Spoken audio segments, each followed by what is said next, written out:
So you love podcasts, and you want to listen to more amazing content, but you have no idea what to listen to. And your friends keep telling you about great episodes, yet you can never remember what they told you. Well, here's the answer.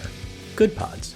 It's the social app dedicated to podcasts where your friends, podcast listeners, and favorite podcast hosts all come together to share on their feeds what they recommend and what they listen to. You can connect to others, bookmark episodes, start a conversation about the episode, connect to the hosts, and most importantly, listen to great podcasts right in the Good Pods app.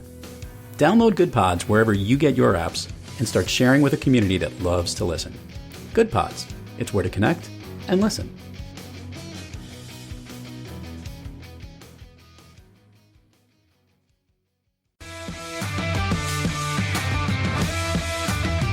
What are you waiting for? It's time to Thrive Loud. Hey, Thrive Loud listeners, Lou Diamond here. I can't believe this, but we're on the back half of the month of May. I mean, we're almost into June as this episode launches. Where is the year going? I can't determine if this year is flying by, or for those of us who've spent a tremendous amount of time in social isolation, it's moving very slowly. It's quite perplexing. The funniest thing I think I've read all week was someone sent a meme or a post that said, biggest waste of money was buying a 2020 planner back in January. Couldn't be more true. Anyway, I hope you've been enjoying Thrive Loud. We have been trying to put together some great content for you, some of the most unbelievable guests. The lineup, even in the past few weeks, has just been awesome. We kicked off our first Thrive Loud live episode, which hopefully you got a chance to check out on both Facebook and LinkedIn, which was a lot of fun. And there's more of that to come, along with some other really great guests just around the corner. In fact, we'll have a special episode with Adrienne Bankert from Good Morning America and ABC News. You're going to love that episode. That comes out in the second week of June 9th, as her new book comes out as well, which you're going to get a chance to really enjoy. I had a great conversation with her. She's awesome. You're going to love that episode coming up. Today, we got a great one for you too, pulled from Bedside Reading's Authors That Thrive podcast. I had such a fun time chatting with MaryBob Straub. Great writer, great person, and you're really going to enjoy this listen. So sit back, relax, and enjoy this fun episode pulled from Bedside Reading here on Thrive Loud.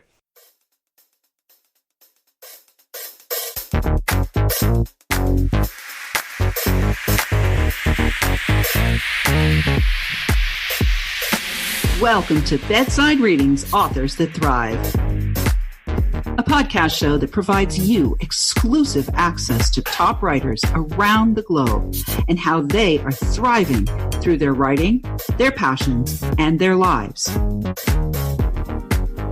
Here's your host, Lou Diamond.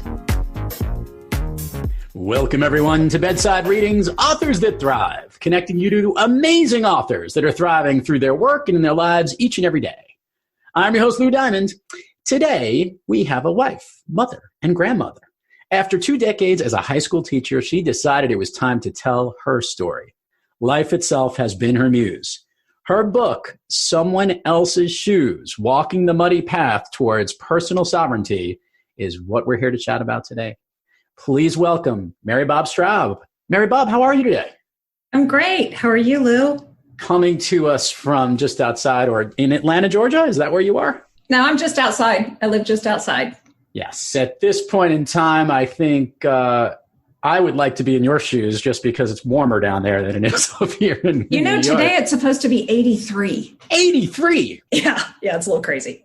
That's spectacular. So let's dive into this a little bit. I want to understand, going back a little bit, how many years did you teach high school? 21 years. 21 years. What did you teach? I was a Spanish teacher. Ah, okay. Comes in very handy now. It certainly does, considering that I think in the year 2030, more people will speak Spanish in the United States than English. Yeah. So what made you say, I don't want to teach anymore and I want to tell my own story? Well, that's a really good question. I had always said, Lou, that if I ever stopped loving it, because I totally loved teaching, that if I ever stopped loving it, that I would quit. Because it's not good for the kids and it's not good for the teacher to be in front of a room full of, when you're not feeling it. So I had, what you'll hear about in the book is I had this commotion going on in my life, and I just couldn't be fully present. And so I just resigned. So that led immediately to you wanting to write, or you knew that was the little irking inside of you that was something that had to come out? I have always written, like I've always kind of kept a journal and stuff. I don't think I realized I wanted to actually encapsulate the whole thing until probably 15 years later. So did it, I love asking this question because some people, if you knew it was inside and then you started writing it, when you started writing, was it a little bit of a internal therapeutic process for you? Totally. Oh yeah. The answer to that question is a screaming yes. And so I had been journaling about the process all along, but when I decided to write it so that other people could maybe benefit from it, it caused me to take a whole new perspective. And the perspective allowed me to step out of the situation. In fact, one of the publishers said to me, I said, I don't want to be hanging my dirty laundry out, for everyone to read just for the sake of it. And she said, why don't you take it up 60,000 feet so that you can see it as an overview and then write it? And that made all the difference to me.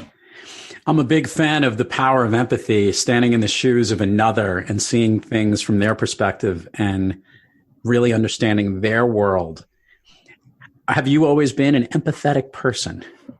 I think I have. And I think I know that I got that from my parents, particularly my father. The title of the book comes directly from him. He was the most non-judgmental person I've ever known. He never said an unkind word about anyone. And if he were to see or know about somebody in a less fortunate position than he was, he would invariably say, or if he overheard us gossiping, like I say in the book about high school girls gossip, and he would overhear us, he would hush us and say, listen, you don't know what it's like to live in someone else's shoes. And I heard that so many times, and I so learned that from him that I'm sure that that's where that came from. Help the listeners and the future readers understand, I guess, a quick overview of where this book actually takes you, the journey it takes you on. Well, it starts out, it's a memoir, and then it goes into what I hope people will internalize or resonate with. So it starts out with me as a child. I grew up my father was a funeral director. So it was a little bit of an unusual childhood. It was fabulous in so many ways. And then it evolves it goes through where it's kind of a double entendre, the walking in someone else's shoes, because I am first talking about how I finally came to the conclusion that I wasn't walking in my own shoes. And then after it was all, after the uproar from a decision that I made, I realized after that dust had settled, I realized that not only had I not been walking in my own shoes, but I hadn't realized what it was like to be walking in someone else's shoes, watching me do what I was doing. Is it too much of a tell-all if you lead into what it was, the big decision that was there, or can we lead to it and let readers have to check it out? How would you like that to play? I think that I would kind of like to let readers figure out what that was. Fair enough.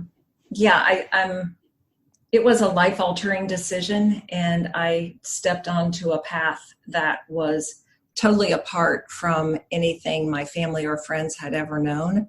And, it rocked everybody's world, including mine.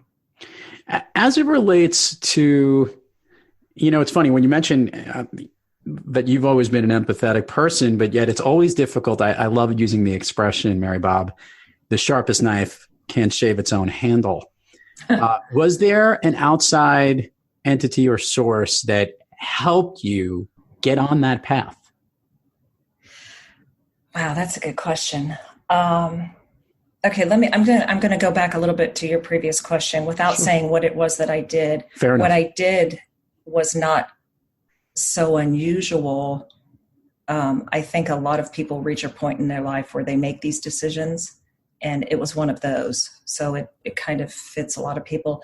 So was there an outside entity? There were multiple outside entities. I remember it was a whole belief system shift. So I remember I grew up as a Catholic, and I remember hearing the first person that ever, I developed physical symptoms because I was pushing against something and I didn't even know what it was. Huh. And so I had decided that it was time for me to learn to meditate to lower my blood pressure, which was my first screaming signal that something was wrong. Right. And in the meditation, in the pursuit of meditation, which was, 20 years ago, was a little bit odd. I mean, for those of us in a small town in Ohio, it was like, could you please deliver these cassettes on meditation in a plain brown wrapper? That's funny. So that nobody knows what I'm getting in the mail. And I came upon Deepak Chopra. Yeah. And my eyes my whole world just went, whoa, what is this? And there it started. I like it. And I usually ask guests on the program, MaryBob, when you have trouble thriving, who or what practice do you seek to get back on the thriving track? How instrumental is meditation in your daily routine? It's imperative. It doesn't have to be an hour. For me, it's probably a 15-minute session in the morning. And then when I feel myself ramping up to something that's going to make me a little anxious, I just walk away from whatever I'm doing and I go for a walk. So walking the woods, hiking, it's really perfect for me because I do hike a lot. So I go immediately to the state park and start hiking the mountains that we have, we're in Georgia. So it's kind of handy. And that's where I can calm my whole, my physiology down so that I'm not freaking out. MaryBob, I want to understand your writing process. So obviously picking up the pen a little bit later in life, and as someone who was a teacher who obviously worked with lesson plans and planning and being organized, did you tackle writing in a very systematic, organized approach, or was it more a very creative process as the ideas hit? That's when you wrote. It would be B on the two options that you just gave me. Okay, fair enough. So I am, if you do a Myers-Briggs on me, I'm not the most methodical, planner, organized person. I'm kind of fly by the seat of my pants. And so I would get an idea and I'd write, and then I'd let it go for a minute and I'd get an idea and I write. But then when I decided to create the book, when I really made a decision, like, okay, let's get serious here, MaryBob. I did make myself get up an hour earlier in the morning. I would write like ideas the day before, and then I'd wake up the next morning and put myself in a chair and write. Gotcha. After you drafted and had to deal with the editing process and the publishing process, which is a process for those who've never been through it, it is. Yes. And those who are in it, having that extra eye or set of eyes helping you to navigate through the finished production of the book. What was that like? You made the comment about, airing your dirty laundry, but what was it like kind of getting the corrective process to create the final product? That's a good question, Lou. I sent it out. I sent it out to 5 people. I picked 3 people. I picked 2 people that I grew up with, 2 people that currently know me. And I got a friend to get a friend to agree to read it who doesn't know me. So I just wanted all of their opinions. And the feedback from that process was fabulous. And I'm a little bit of, because I taught Spanish, it's a language. And so I'm a little bit of a grammar geek myself. So I'm worse on myself than I am on anybody else. I mean, I went through every phrase, and then they published the darn book and I found 2 errors, and I'm like, are you kidding me? So they're way at the end, and I don't know how they slipped through the cracks, but there they are. As the book is now out there and people have read it, what has been, I guess, maybe the most rewarding or gratifying thing for you, the author, as it relates to this finished product? That's the easiest question in the world to answer for me, because I started to get, first of all, the reviews on Amazon, and then I would get emails and comments. And the most common thing, and I remember my developmental editor asked me the very first time we spoke, he said, when the person finishes reading this book, what would you like them to feel? And the first word that came out of my mouth was relief. And I haven't changed it. And that's what I hear from people. It's like, oh my gosh, somebody's out there that thought like me. Oh my gosh, I'm not a crazy person. You know, thank you for giving me ideas on how to see myself without such intense criticism, and how to see the world. I really think, Lou, that if we're peaceful, the personal sovereignty thing, if I'm peaceful inside of me and I'm comfortable with what I've chosen to believe, and I know that's an ever evolving thing, then I'm going to be peaceful with the outside. And someone can hit me with, yeah, but what about this? Or what do you think about this? Or why don't you believe this?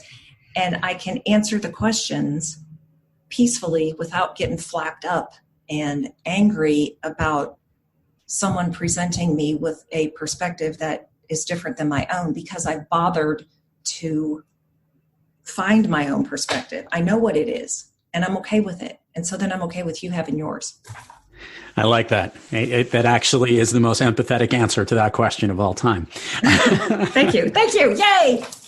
So what, MaryBob, is in the path going forward for you? Is there another book in the future on your path? Yeah, I think there is more than one. I'm not sure. I've had a couple people ask me for a round 2 of that. I don't know how that looks. And then some people say, then I have a tendency to just write something that's totally off the wall and doesn't have anything to do with this book. What I would love to do is to give presentations on this idea of creating your own personal sovereignty, finding what it is that you believe, and then learning how you can be, or a person can be, peaceful within themselves. And that just that just ripples out energetically to the world around them. And the title says, Walking the Muddy Path Toward Personal Sovereignty. I am not claiming that I am 24/7 the beacon of peace. And I'm a lot closer to it now than I was 20 years ago. No better way to wrap up a show than that. MaryBob Straub, thank you so much for coming on Bedside Readings, Authors That Thrive. We will put all the links for where to put where they can get someone else's shoes, Walking the Muddy Path Towards Personal Sovereignty. Okay. And can't thank you enough for coming on the program. I can't thank you. It's fabulous. Appreciate it. And to all our listeners out there, thank you for joining us. And until next time, keep thriving onward and upward. And remember, be brief, be bright, be gone. Thank you for listening to Authors That Thrive, brought to you by Bedside Reading. To learn more about today's guest, head on over to bedsidereading.com. And don't forget to subscribe wherever you listen to your podcasts, or follow us everywhere on social media at Bedside Reading.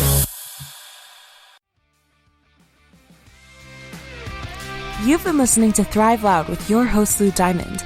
Check us out on the web at thriveloud.com and follow us on Instagram, LinkedIn, Twitter, and Facebook at Thrive Loud. And check us out on the Good Pods app at Thrive Loud, where you can follow, listen, and connect directly to Lou and all of the Thrive Loud episodes. Thanks for listening.